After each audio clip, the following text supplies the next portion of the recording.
रसिक हो, आता वळूया पुढील नोंदीकडे. नोंद आहे नागराज अर्थात किंग कोब्रा. आकाराने सगळ्यात मोठा विषारी साप.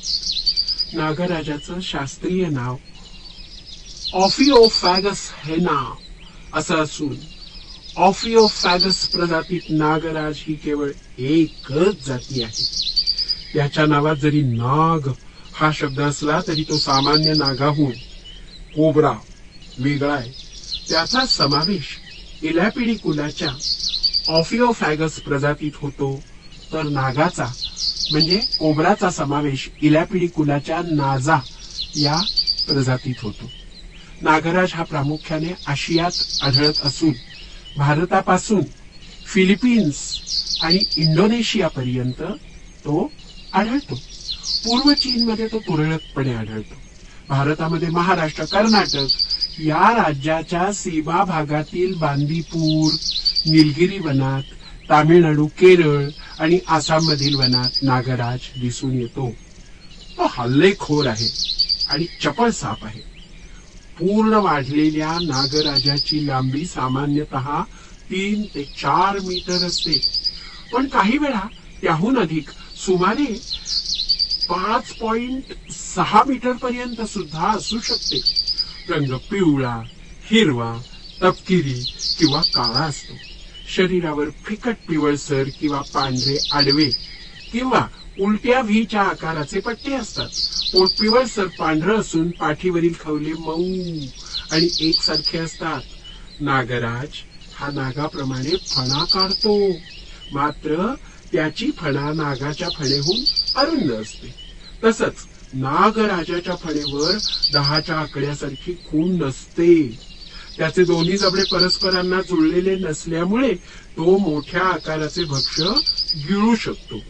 त्याच्या वरच्या जबड्याच्या पुढील भागावर 2 पोकळ विषदंत, त्यांची कसलीही हालचाल होत नाही असे असतात. त्यातून भक्ष्याच्या शरीरात विष अंतःक्षेपित केले जाते. नर नागराज मादीहून आकाराने मोठा आणि जाड असतो. नागराजाच्या डोक्यावर सहज दिसू शकतील असे 2 पश्चकपाल ऑक्सिपिटल खवले असतात, त्यामुळे तो सहज ओळखता येतो. त्याची जीभ दुभंगलेली असते. तो सतत जीभ आत बाहेर करतो. जिभेच्या टोकावर आलेल्या गंधकणांचे ज्ञान त्याच्या टाळ्यावर असलेल्या जॅकोबसन अवयवामुळे होते. भक्ष्याचे नेमके स्थान हुडकण्यासाठी आणि मिलन काळात मादीचा मिलनगंध ओळखण्यासाठी त्याचा उपयोग होतो. नागराजाचे डोळे तीक्ष्ण असतात. हालचाल करणारी वस्तू 100 मीटर अंतरावर असली तरी तो ओळखू शकतो. जमिनीमधील कंपनाचे त्याला उत्तम ज्ञान होते. या कंपनांवरून आणि गंधज्ञानावरून त्याला भक्ष्याचा अचूक पाठलाग करता येतो. एकदा भक्ष्य जबड्यात पकडलं की धडपड करणारं भक्ष्य तो जबड्यानं गिळून टाकतो. नागराजाचा आयुष्यकाल 20 वर्षांचा असतो. नागराज दिनचर आहे. हा सहसा मानवी वस्तीपासून दूर राहतो. दिवसभरात कोणत्याही वेळी तो भक्ष्य पकडतो. शरीराचा पुढचा 1/3 भाग उभारून हल्ला करण्याच्या पावित्र्यात तो अनेकदा पाहायला मिळतो. शरीराचा पुढील भाग वर उचलून मान सरळ करून विषाचे दात दाखवून फुटकार सोडणं ही त्याची सवय आहे. नागराजाचा फुटकार इतर सापांच्या तुलनेनं मोठा असतो. जवळ असलेल्या आणि हालचाल करणाऱ्या प्राण्यांमुळे तो चिडतो. बहुधा डिवचल्यानंतर किंवा अडचणीत सापडल्यानंतर तो स्वसंरक्षणासाठी हल्ला करतो. नागराज सुमारे 2 मीटर अंतरावर असलेल्या प्राण्यावर हल्ला करू शकतो. हल्ला करताना तो फणा वर ठेवूनही पुढे सरकून दंश करू शकतो. यामुळे साप दूर आहे अशा समजुतीने जवळ गेल्यास व्यक्तीचा अंदाज चुकतो आणि ती व्यक्ती नागराजाच्या तावडीत सापडते. त्याचा दंश विषारी असून प्रत्येक दंशाच्या वेळी साधारणपणे विषाचे सुमारे 30 थेंब तो सोडतो.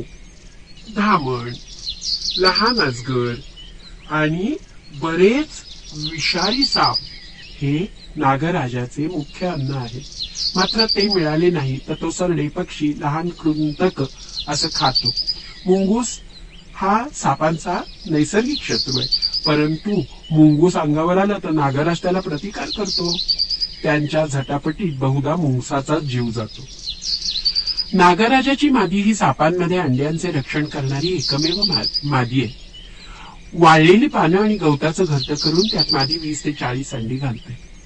अंड्यांच्या मधून पिलं बाहेर पडेपर्यंत मादी या पानांच्या घरट्यावर वेटोळं घालून बसते आणि कोणत्याही प्राण्याला अंड्यांच्या जवळपास सुद्धा फिरकू देत नाही.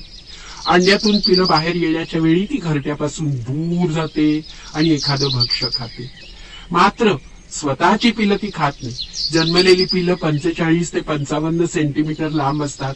पिलं काळी कुळकुळीत असून त्यांच्या शरीरावर तसंच शेपटीवर पिवळे किंवा काळे आडवे पट्टे असतात. त्यांचे विष प्रौढ नागराजा एवढे जहाल असते. नागराजाचे विष चेतासंस्था आणि हृदय यांच्यावर परिणाम करते. विष मुख्यत्वे प्रथिने आणि बहुपेप्टाइडांनी बनलेलं असतं. विषाचा चेतासंस्थेवर तात्काळ परिणाम होतो. तीव्र वेदना, चक्कर येणं, पक्षाघात ही लक्षणं ताबडतोब दिसतात. दंश केलेल्या व्यक्तीचा हृदयक्रिया बंद पडून बेशुद्धीसारखी स्थिती उद्भवून किंवा श्वसन संस्थेचा पक्षाघात होऊन 40 ते 45 मिनिटात मृत्यू होतो. नागराजानं दंश केलेल्या सुमारे 50% व्यक्ती मरण पावतात. थायलंड रेड क्रॉस आणि हैदराबाद मधील सेंट्रल रिसर्च इन्स्टिट्यूट या संस्थांनी नागराजाच्या दंशावर 2 वेगवेगळी प्रतिविषे तयार केलेली आहेत. मात्र त्यांचे उत्पादन अगदी लहान प्रमाणात असल्याने ती सहज